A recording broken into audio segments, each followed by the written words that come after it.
Parent. Does your day begin with a lie? You wake up promising yourself, "Today I will not yell." But within minutes, before the coffee even kicks in, you are locked in a battle over shoes, breakfast, or teeth brushing. You are yelling, your child is defiant, and everyone arrives at school or work emotionally exhausted. The problem is not a lack of discipline. The problem is a neurobiological collision between the child's developing brain and the rigid demands of the clock. Every morning, you are forcing a brain with low executive function, the ability to plan and sequence, to navigate a series of complex demands while under the influence of spiking cortisol, the stress hormone. This collision guarantees chaos. This video is the first in our new series on behavioral and routine hacks. It reveals the 5 Neuro-Hacks, scientifically proven strategies that bypass your child's routine resistance, reduce their executive function load, and reprogram the start of your day for calm. When you use these hacks, you stop being the manager who yells demands, and you become the architect who designs a stress-free transition. The science of morning resistance. Why the brain hates mornings. Why is the morning so hard? 3 neuroscientific factors collide. Cortisol spike. Your child's cortisol levels naturally surge 20-30 minutes after waking to prepare the body for activity. If this transition is met with stress, e.g., hurry up, the sympathetic system is hijacked, and the child's stress response goes from alert to fight or flight, making defiance inevitable. Executive function lag.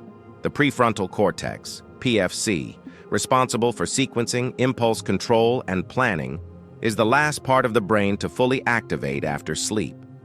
Asking a child to complete a complex sequence of tasks, eat breakfast, brush teeth, get dressed, find shoes, before their PFC is online, is like asking them to run a marathon before stretching. Melatonin hangover. Residual melatonin can leave the child feeling groggy, slow, and resistant to major energy expenditure. The morning needs to be about gentle, predictable transitions, not sudden shocks. The solution is to manage the transition from the child's low-functioning state to the needed cooperative state, not by demanding compliance, but by redesigning the environment and the parental delivery. Hack 1. The sequencing shift, reducing executive function load. The hack, the morning routine, is a complex series of nested tasks. For a child, get dressed is not one task. It's go to the room, choose clothes, take off pajamas, put on shirt, put on pants, put on socks. This complexity overloads the PFC, leading to shutdown or defiance. The sequencing shift breaks the routine into micro-tasks, making each step non-negotiable and physically simple. The application, the micro-choice method. Instead of giving one command, present a sequence of 2 choices, framed as a simple yes-no decision, reducing the cognitive effort. Avoid, go get ready for school now. High EF demand. Use micro-choice. Step 1. Do you want to put on the blue socks or the green socks first? Low EF demand.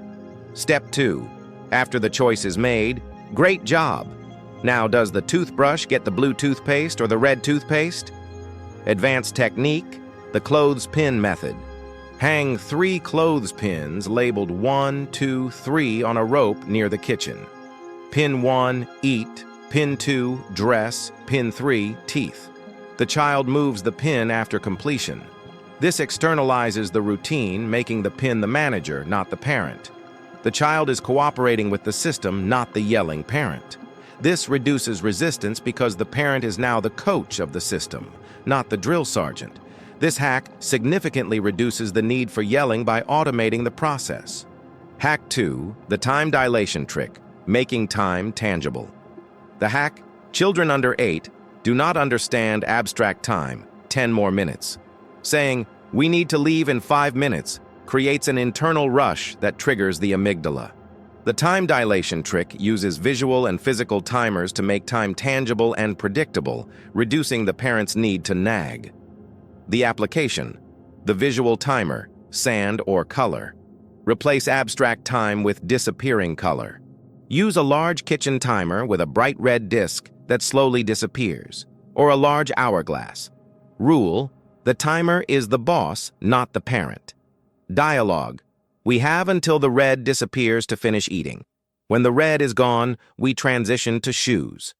Benefits: this trick removes the emotional charge from the time constraint. When the timer buzzes, the child is mad at the system, not the parent. This preserves the parent-child relationship. Advanced technique: time slotting.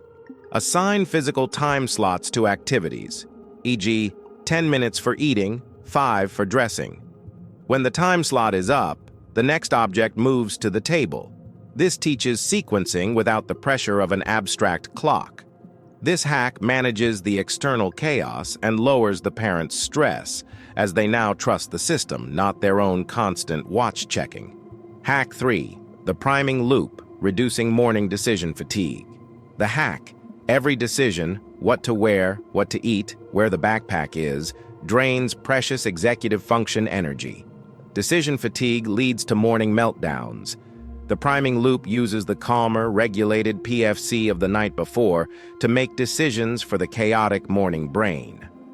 The application: the night before review. Turn the nighttime preparation into a calm, connecting routine that acts as a neurological preload.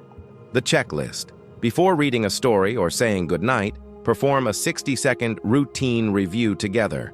What is on the morning menu? Clothes? Check. Shoes? By the door. Backpack? Packed and ready. The visual setup: laying out the clothes, shoes, and school materials visually primes the brain for the next day's sequence. The sight of the clothes next to the bed already cues the brain's motor cortex.